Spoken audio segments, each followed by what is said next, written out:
everybody come out on Saturday. And what I wanted to do is just have everybody go around really quick because a lot of us, and just do a birthday memory. You can have a birthday memory of sharing a birthday with Desmond. If you could just give a memory of when you first met him, and I'm gonna let Zion and Jeremiah start first. No, you the oldest.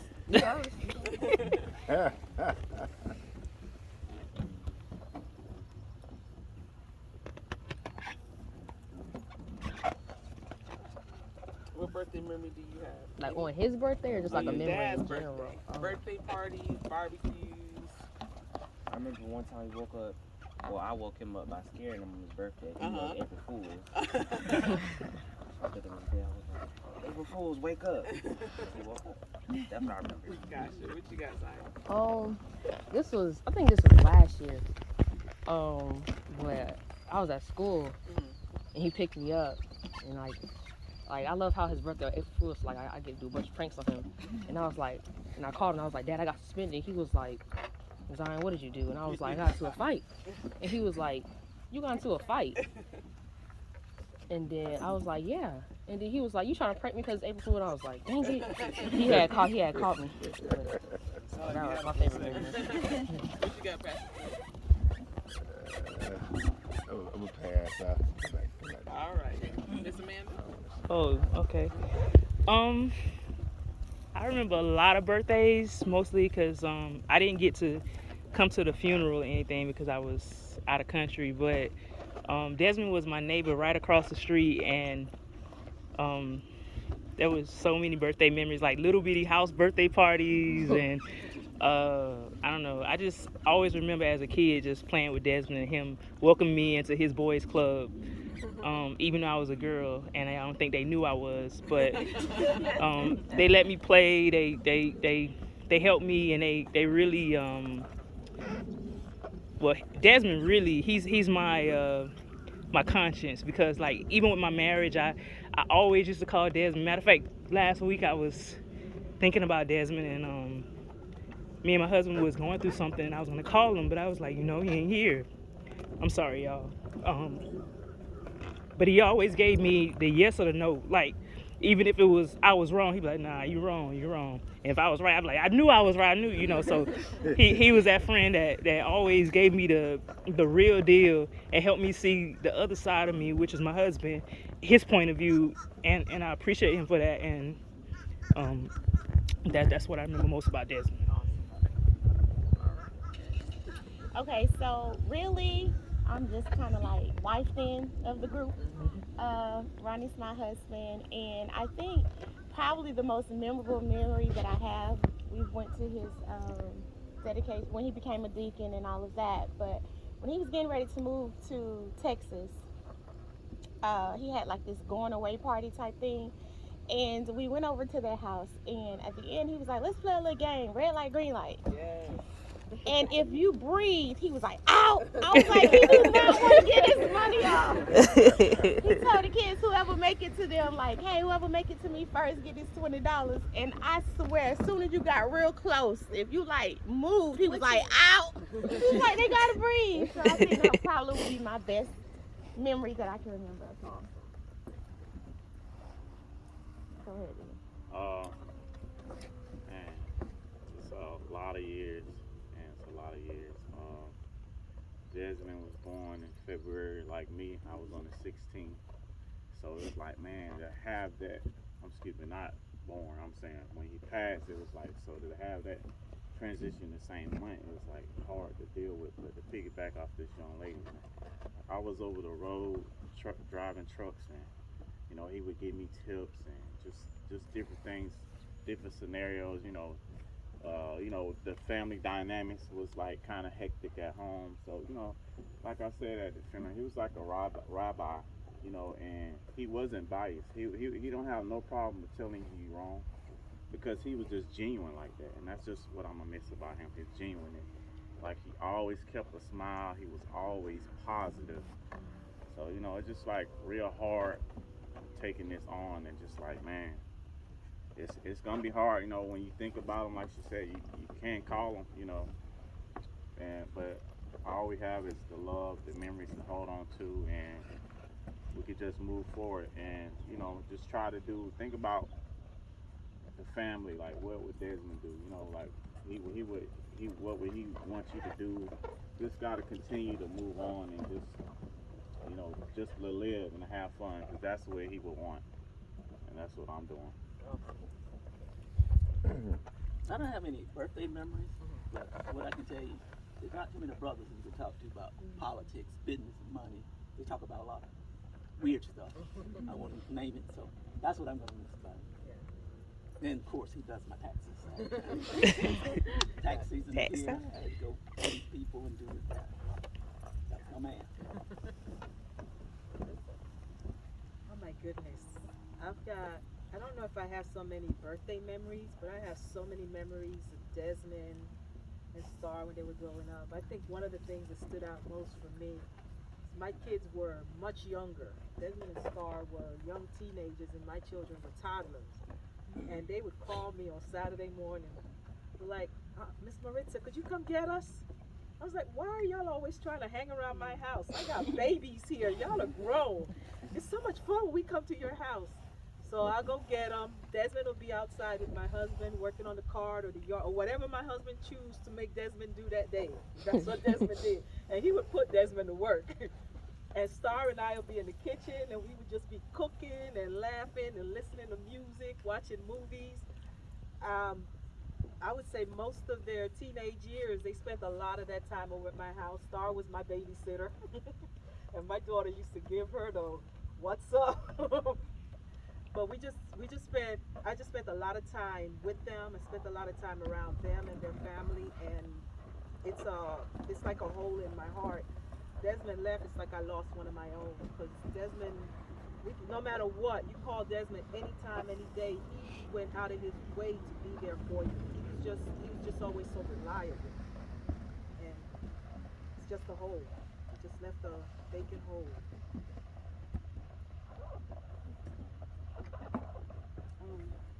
What I remember the most about Desmond is his smile, and I remember the last time like I interacted with Desmond was when the last time he went to a hospital here, and he was getting ready to leave and go to Texas the night before he left. And even though he was in the hospital, you would never thought that he was in the hospital. He was smiling, joking, and he was telling us jokes, and just having a good time. And yet seeing him having, still laughing, able to laugh and smile while he was just in the hospital. He was just really from the hospital. It really, that's something you don't see, because he was full of joy. So I don't have any really birthday memories, but one of the memories I have of Desmond. So this is like my sister really. So when I graduated from nursing school, I was on the phone with her. She was in Texas. We were talking, and someone knocked on my door, and I opened the door. It's Desmond with a big old smile and a gift, and he's like, "I am so proud of you." He was like so positive, and I mean like so genuine. And once he accepted you, that was it. He accepted you, and it was just the most, memorable thing, because he really made you feel like, hey, you're family, and I'm happy. Like, he really was proud, and the whole time that's all he kept saying. He was like, I'm so proud of you, and I'm so happy for you. And I ended up moving like the next month. Desmond was there with the truck. Hey, what you need? Let's do this. TV, whatever I needed moved, Desmond was there. And he did it with love. He didn't do it to get anything back in return. He did it because he really cared.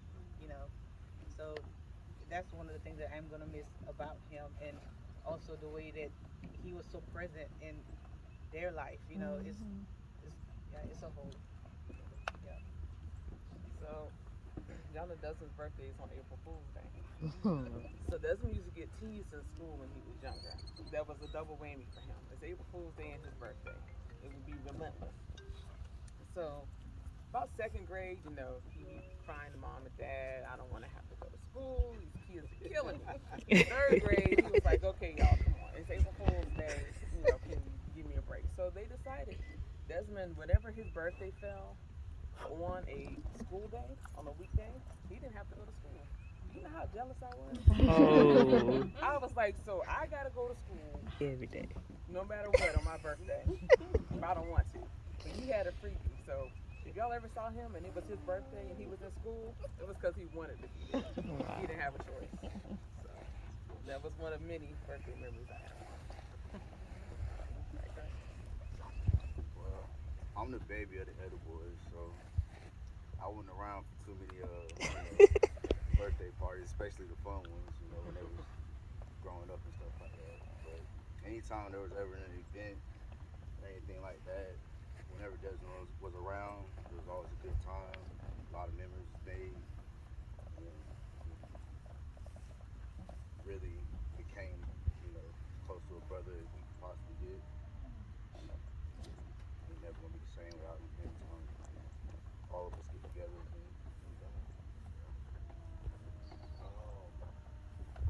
Shoot, I like to say I met Desmond doing a birthday party. I think I was a junior going to my senior year of high school, and Rasheen was like, "Hey man, my boy, he got a birthday party house. Can't really DJ. You come through." The party was live, man. It was Remember that. DJing and man, he just was so thankful, man. I came through and everybody had a good time, man. After that, man, we just never separated. Like everybody said, man, he was the person who called you, device, just somebody to listen to you. He was always there to support. But one of my last conversations, he made me feel good. I always feel like a bad friend on some things and work and stuff. And he was like, man, boo, sometimes I just call you, dog, just to get your positivity. He's like, I'm always so positive. Sometimes I just need somebody to make me positive, man. And D-Money know I'm always down the ride with him no matter what. Hey, so we gonna get through it. We gonna be live. So, but that's my memories. I think well, the last birthday that we spent together, I got up early in the morning and decorated the kitchen and living room before he got up, so that way he felt special that he was in Texas for his birthday. So that's what I remember, that he was really appreciative and happy for everything just that morning. He just got up and he was happy about that. It was just that quality time that we was able to spend together. It was just precious, because he said, my time is precious to me. So I was honored that, we was able to spend that time together. I told him, that he was the strength to my weakness, and I was the strength to his weakness. And I'm just gonna miss that right there, because I just was my strength.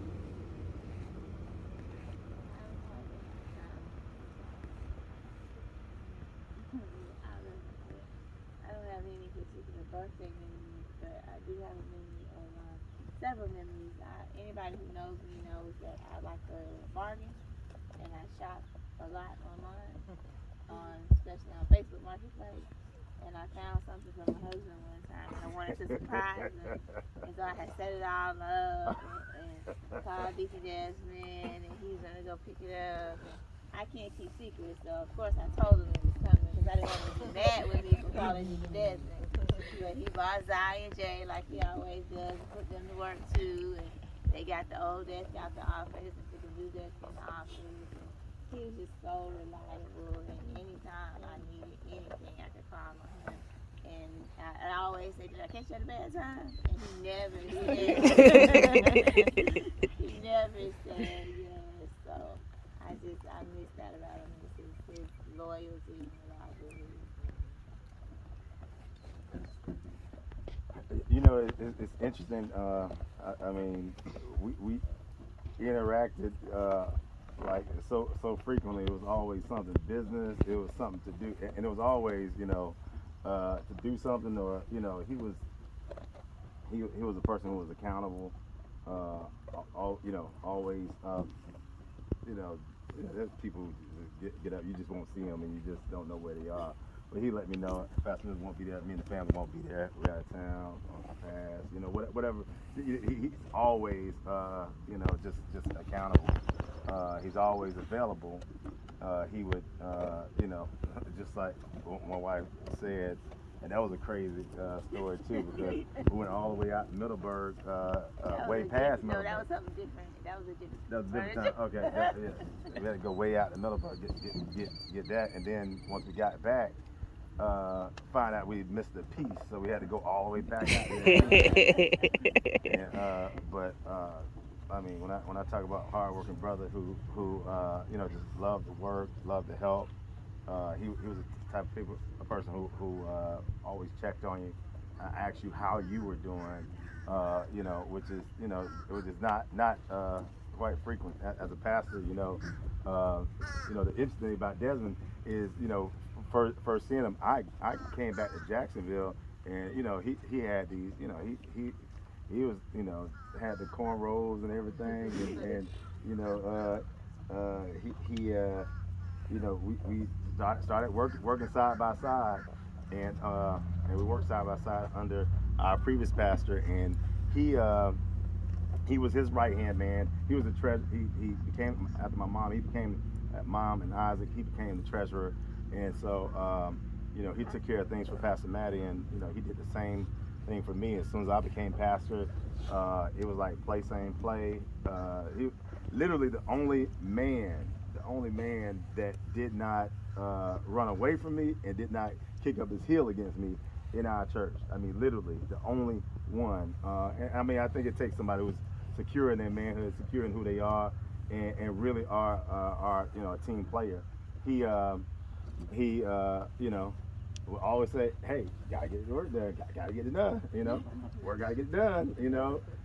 So even if, you know, I drop a load on him, hey, I need you to do this, or I need you to get it done, you know, even if he wouldn't marshal the people together, it would be done, you know. So whether he did it by himself or he got the guys together to do it, he always got the work done. I mean, you know, countless times get out there on pull that lawnmower out of the shed and ride it, you know, in the morning, his shorts and his basketball shorts, tennis shoes, shirt and a do-rag. I mean, and I can go on and on, because, you know, getting the water samples, he had to do, I mean, he wore every single hat, and you know, you just don't know just how valuable people are appreciated. I mean, I'm glad I got a chance to appreciate them. I remember I was, you know, I wanted to set up a game because he loved FSU, of course, just like, yeah, go Seminoles, and yeah, I had it set up for him and you to go to the FSU Boys and State game a few years back, but we ended up not being able to do it. But you know, just for just having a brother like that, you know, just salt of the earth. Not perfect, but one thing about him is he tried, and he was faithful. Stand at the door, you know, you can tell you're dead tired. Almost falling asleep at the door, being a doorkeeper. Always welcome people with open arms, and was loving. And so, you know, he's just, you know, he's going to be in my heart forever. And time I think about it, you know, sometimes I get sad, and you know, and then I'll think about his smile, and I get happy again. You know, just appreciate having him and knowing him, and knowing that his seed is still here to carry on, and Zion and Jay, and certainly you know, his memory with the Sister Star, and certainly with Taness pushing forward. I know that, you know, with you all, his memory will continue to remain alive, and continue to bring joy to us for the time that God allowed us to have him. So you know, I'm just appreciative for him. Yeah. All right, y'all ready? I got my marker just in case somebody wanted to write. Well, it's not my marker, it's your marker. I don't want to steal it. Anybody